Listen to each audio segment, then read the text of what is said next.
Hi, everyone. It's Elaine Hamilton from the Reiki Center.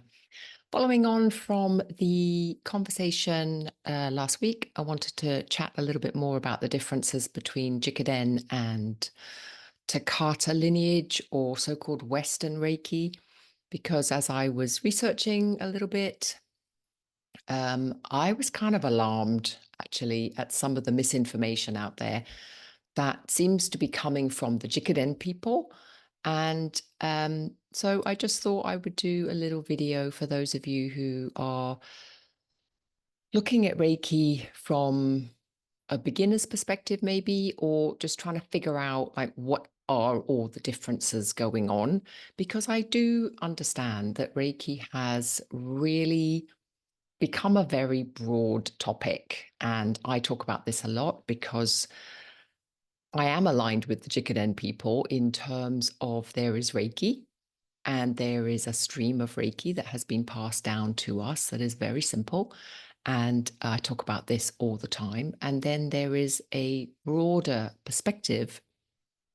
And I agree, some of the teachings have been lost, some of the teachings have been foreshadowed by other things that have come in.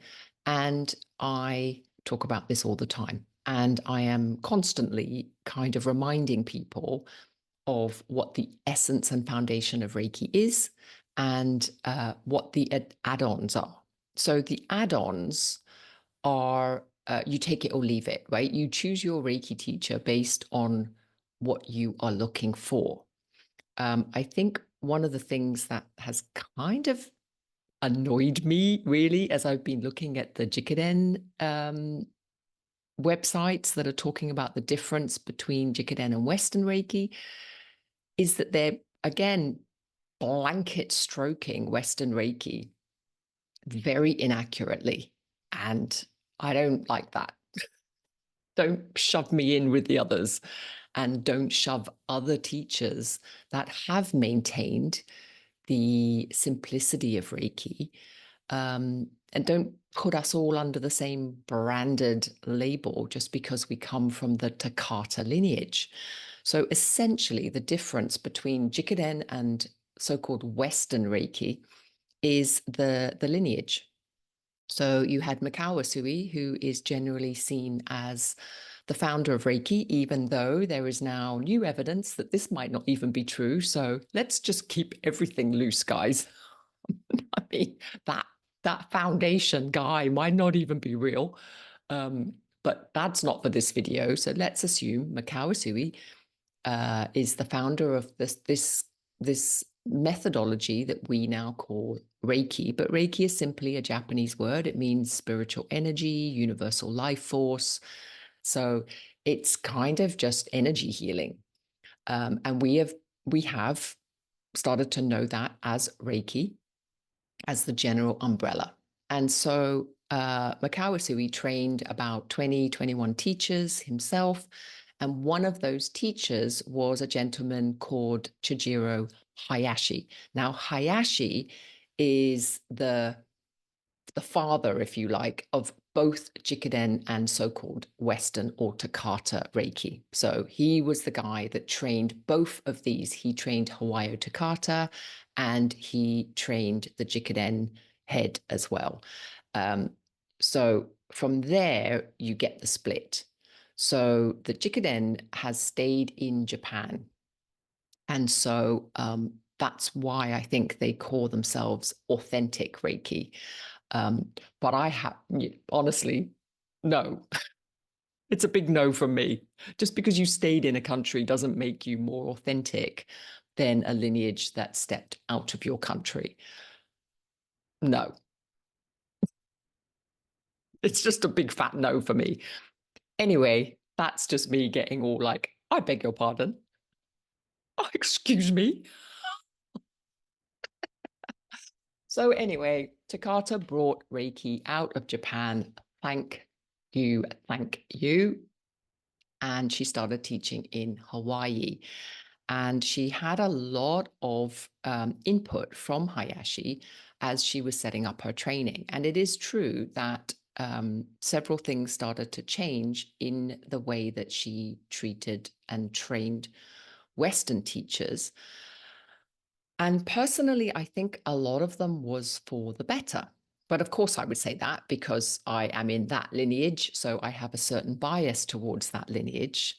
Um, but I think that there are several things that I just want to highlight. So the Jikiden Reiki is still controlled by one teacher. So the head of Jikiden is in Japan. He controls who can teach Reiki and teach Reiki teachers. So from that perspective, you might see that as a good thing because there is a level of control in terms of who, what sort of content. It keeps the standards, it keeps the techniques the same, and therefore you could say, well, that's a good thing. Pros and cons. But the con of that is also the same as the pros. It's controlled by one teacher. And so, in that sense, it limits the growth of Reiki and it doesn't allow it to evolve. And this is kind of what I was saying in the last video with the idea that Frankajaba Peta has now stepped down as vice president. Again, I don't know why he's done that, but if it was me, I would imagine it's partly to do with this control because you can't control universal life force. It's an evolutionary process, as you can see by the way it's developed in the looser system that we have under Takata's lineage. Now, another point, just a logic point here, is that Asui, the so-called founder of Reiki, trained 20 to 21, some say 11, I don't know, there's a range, but he basically trained teachers to teach other teachers. So he did not control the system, right? And Hayashi also didn't control the system. Like he trained Takata, he trained Yamaguchi, this idea that it's controlled by a sole heir is a Jikiden. It's a Jikiden thing. It's not a Reiki thing. So that's not authentic. That's something that's been placed on top. So I just want to highlight that because it's not like there was all of this kind of controlling element right from the get-go. That kind of wasn't happening as far as I know. I don't know. Anyway, so I just kind of want to point out that's the key difference. So the key difference is when Takata trained her students, and she trained 16 to 18 teachers to basically spread Reiki. And she didn't put like control over it. So it was kind of like, you can go and you can do your thing. And because of that, Reiki in the West has spread much more, like far and wide. So the understanding is we have over 5 million, I would say more, Reiki practitioners running around the planet doing Reiki. Is that a bad thing? I don't think so, right? I think that the rapid spread of Reiki is because we are empowered to teach other teachers. Like for myself, I've trained thousands of students, lovely, but my teachers that I have trained have amplified that. So it's like a amplification of that. The fact that I've taught all these students, great, but the 80 teachers that I have trained have trained 1,000 more. You know what I mean? So my lineage has spread, and then within that, my teachers are now teaching teachers. And so the spread of Reiki is much faster under the loosening of not being controlled by one teacher. So from that aspect, I am 100% for the devolution and the empowerment of teachers to go and teach more teachers so that those teachers can teach more people Reiki. That just seems kind of like a no-brainer to me. But again, I think it all comes down to the essential philosophy of what Reiki is for us, for you, for me, for whoever is being drawn into the Reiki world.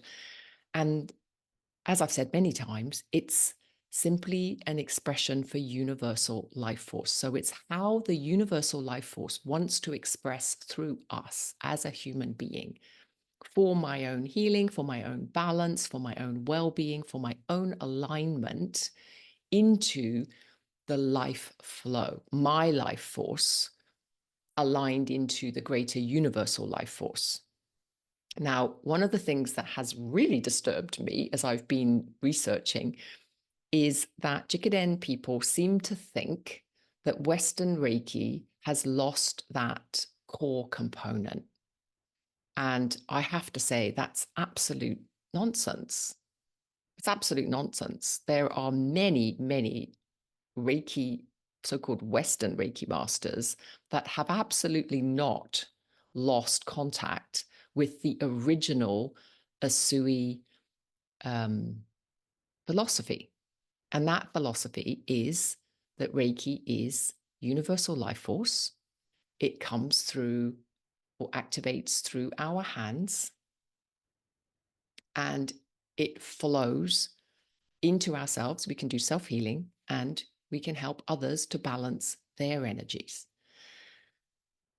Now, there seems to be a lot of rhetoric that, the difference is that Western Reiki, because this idea that you can just train teachers to then train teachers to train teachers, there's been a massive dilution, and every teacher changes the way they teach. So they add things and they subtract things. And so Western Reiki is now completely different from the origin.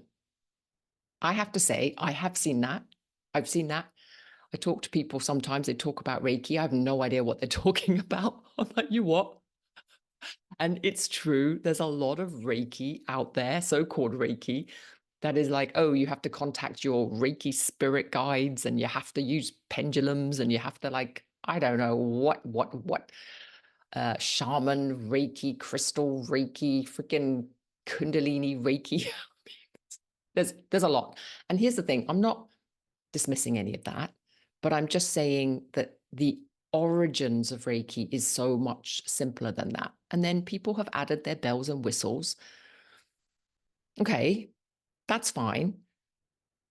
I take umbrage with that sometimes. Sometimes I'm like, well, you're not really teaching Reiki anymore. You're teaching like a new age healing system, which is different. And I personally would love if people would make a distinction with the difference, because as a new person introduced to Reiki or somebody that's investigating Reiki for the first time, I agree, it's extremely confusing. And when you go to class and there's all this extra stuff, Akashic records and, psychic abilities and all this stuff, I think for a beginner to Reiki, it would be kind of like, what is this? And part of that is Takata herself was very drawn into the New Age world at some parts of her development. And she was also very drawn into Christianity for other parts of her life. And so she had different influences. She attracted different teachers who had their own agendas and their own levels of interest. It is true, the chakra system did come into the Western lineage.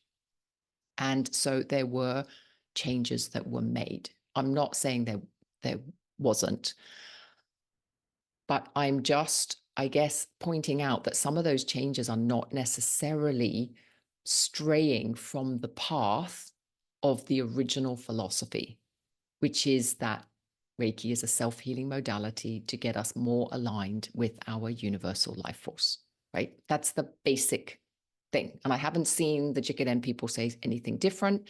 And I haven't seen most prominent Reiki masters in the Western lineage say anything different either. So this idea that Western Reiki, has every Western Reiki teacher teaches with spirit guides and pendulums and crystals and is not true. It's just not true. And I would suggest that most of us who've been around a while actually don't teach like that. So yes, does it exist? Absolutely, it does. Is it wrong? No. Like if you're drawn to that kind of thing, then, and it happens to have Reiki included in it, and it helps you and it aligns with your belief system, and it attracts you, then great. I mean, that is also part of the benefit of having this breadth, because what it allows you to do is choose the right class for you. So it may not be, sometimes people say to me, well, the Reiki that you teach is too simplistic, right? It's kind of boring. Like, yeah, probably. I want to go off and I want to do Akashic records. I want to do crystal healing. I want to do sound healing. I want to talk to my spirit guides. I want to develop my psychic abilities. Great. There is probably a Reiki teacher who can help you unlock that alongside your Reiki journey. The lovely thing about Reiki is because it opens you to your own alignment, then you are going to be guided and be able to find the resonant teacher for you, right? So in that sense, the Takata lineage has opened Reiki to a much wider perspective, which is a great benefit. And obviously the downside is that there is also a lot of confusion. I get that. And hands up, I fight against that every day as well, in terms of what is actually Reiki and what is all the extra stuff. And all the extra stuff is, I guess, what the Jikiden people are saying is not authentic. I agree, it's not authentic. But then to say all Takata Reiki is not authentic is kind of rude, personally. Like, what? Because essentially, then you're kind of, I don't know, I just think that that is a huge judgment. And to say it so blatantly on websites as this is the difference, I was even looking at it as I was Googling it. It pops up in AI as well. I'm like, excuse me? No. So let's just balance things out a little bit. The other major thing that seems to be different is the way that the attunement systems have evolved. Now, in Jikiden, apparently, the attunement systems are called Reiju, and they are given over and over again. So it's kind of like the Reiju is something that you are given in class, I guess, when you get together, whatever, and it's over. The process is a cleansing. So you're cleaning your channels so that you can channel Reiki more effectively, more powerfully. And as you work on yourself, then that channel also opens. Now, this is not unusual. Like in my lineage, we did exactly the same thing. So we did have the permanent attunements that were given to us in a Reiki 1 class. There are 4 attunements that happen. And those open your chakra system to the Reiki permanently. So that permanent opening then means you don't have to keep going back for the cleansing Reiju. Now, I honestly don't know when that changed. It also seems that Jikiden don't have the master symbol. Personally speaking, I think that's a huge disadvantage, personally, because the master symbol is the most incredible aid and is the cornerstone to our attunements. And I wouldn't be without it myself, but that's just me. So it's equally logical that maybe they don't have the master symbol because Takata, it wasn't Takata that made it up. Maybe Hayashi just didn't teach her. Maybe. I mean, it's equally logical, right? So don't start saying, well, there's no master symbol just because you weren't taught it. Like I had the same fight, to be honest, with Takata's teachers who told me that I couldn't do the Reiju, because in my lineage, we were also taught what was called the temporary attunement, which is essentially a Reiju. So when students come for Reiki share, when they come for gatherings, when they come for community sharing, we, in my lineage, give attunements. So we don't just give one attunement at Reiki 1, we give attunements every month when I run my my monthly community online. I give attunements. So this is not a Jikiden thing. This was passed down by Takata as well, because in my lineage, we were taught this. Now, I do know that some lineages weren't taught this because I have in the past had a few run-ins with masters who've told me that that's not right.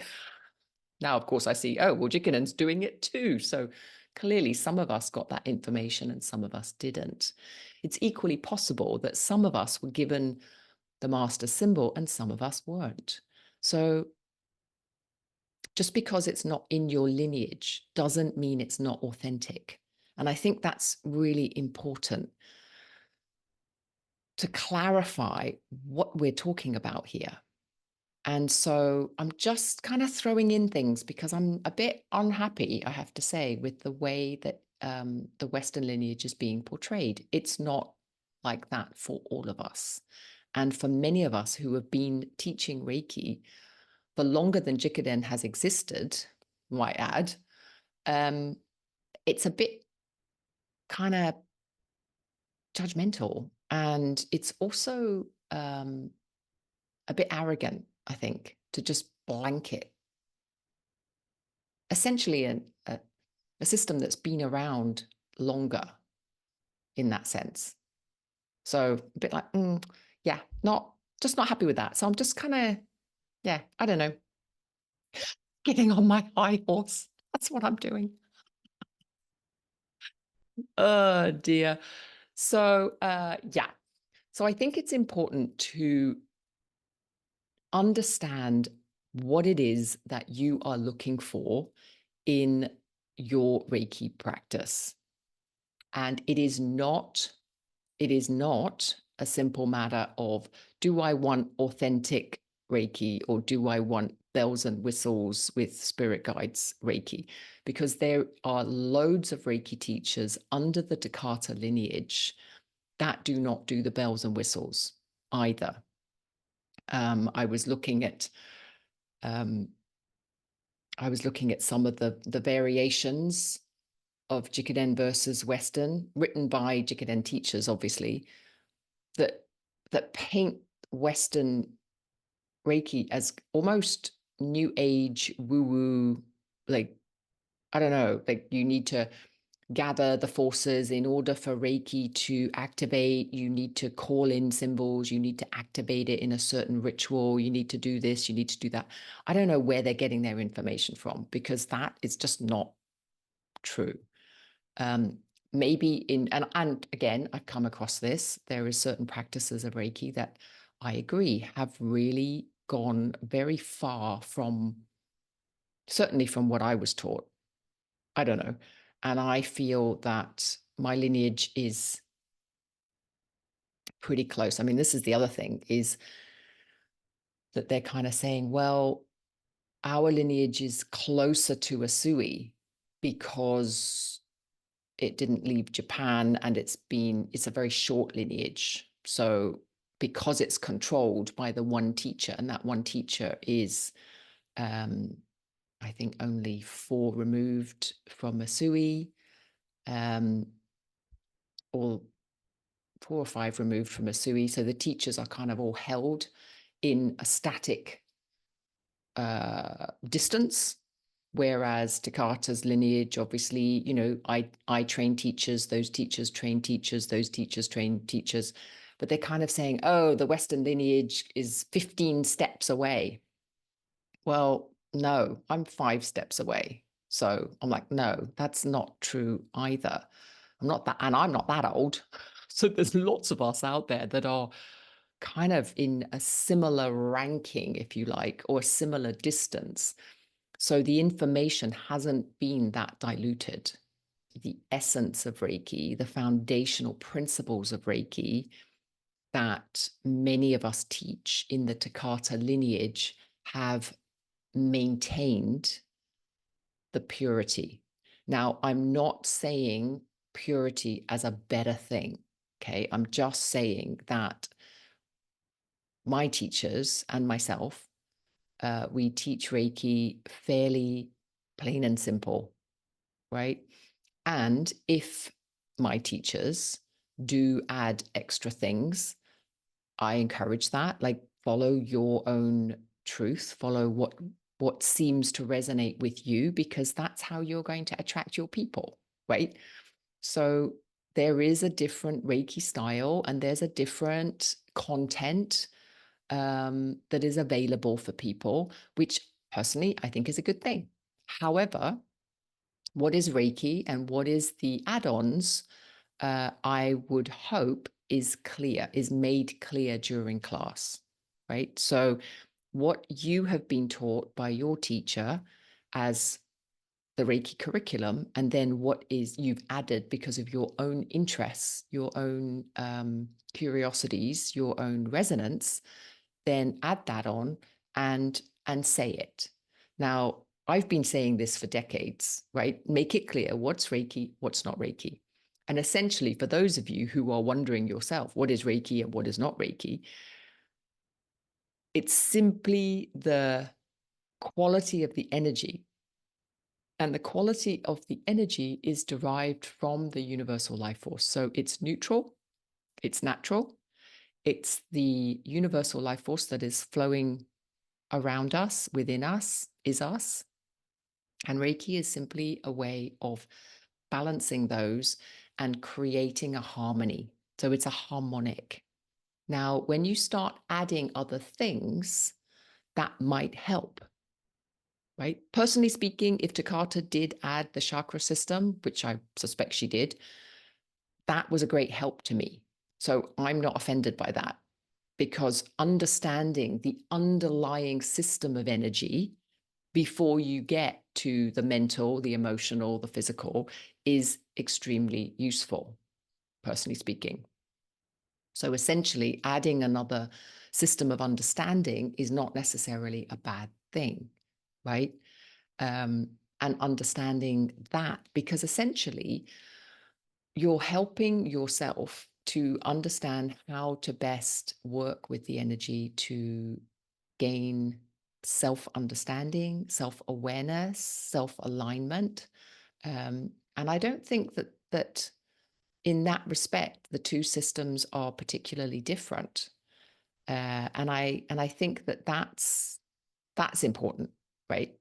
So understanding that the foundations are actually similar. The differences are more in terms of the methodology. Now, the methodology can be much more varied in the Western system, obviously, because the Jikiden system is controlled by one guy. So clearly that's going to be very homogenous. And so there are certain advantages of that, as I've already said, and there's certain disadvantages.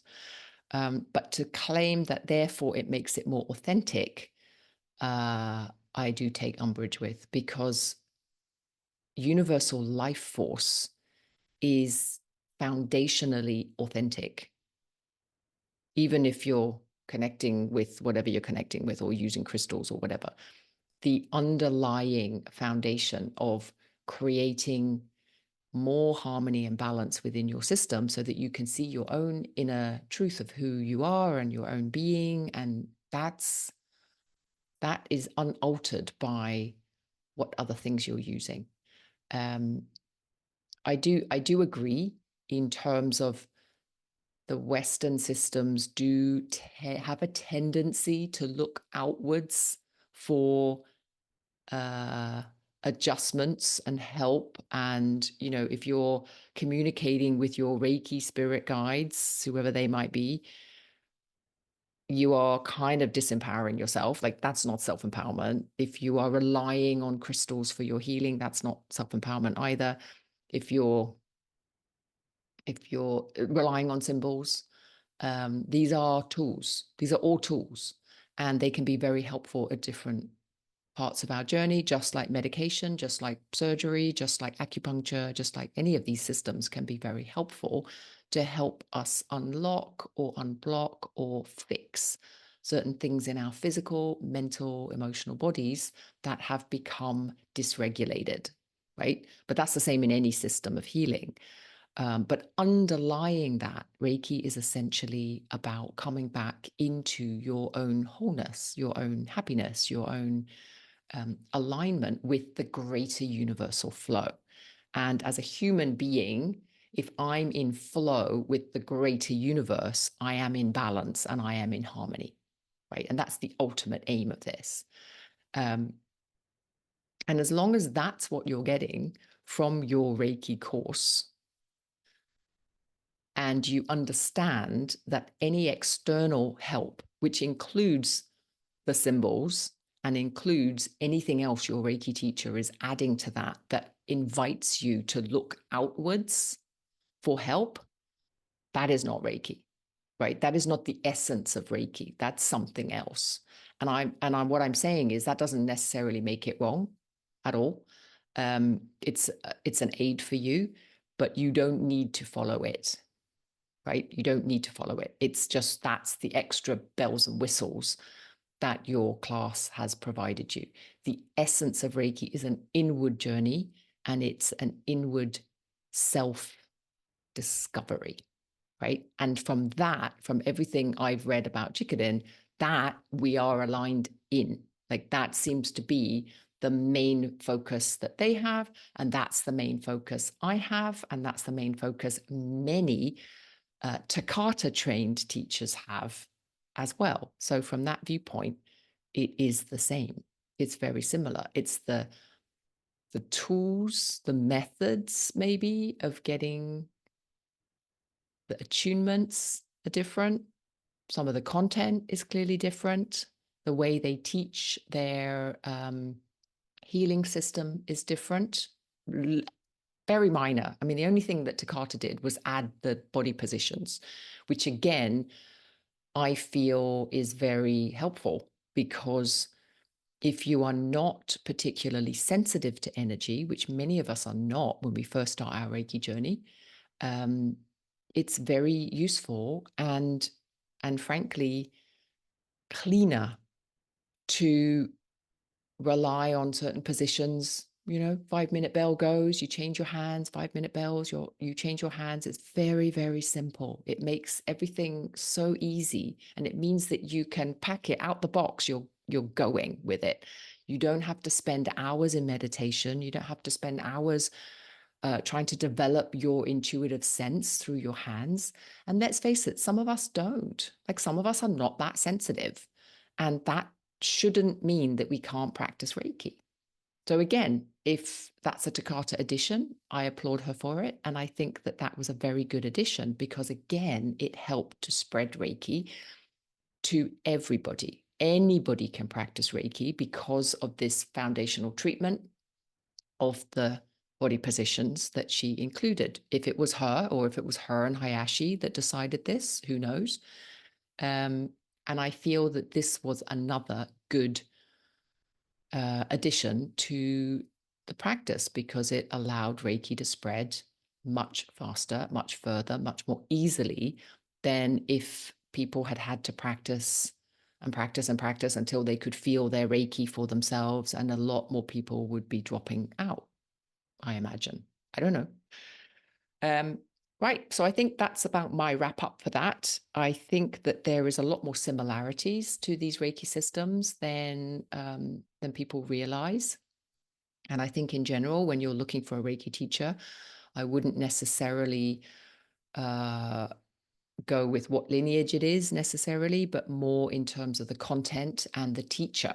So does the teacher resonate with you? Do you feel that they are going in the similar direction as you? Do they have the similar interests as you?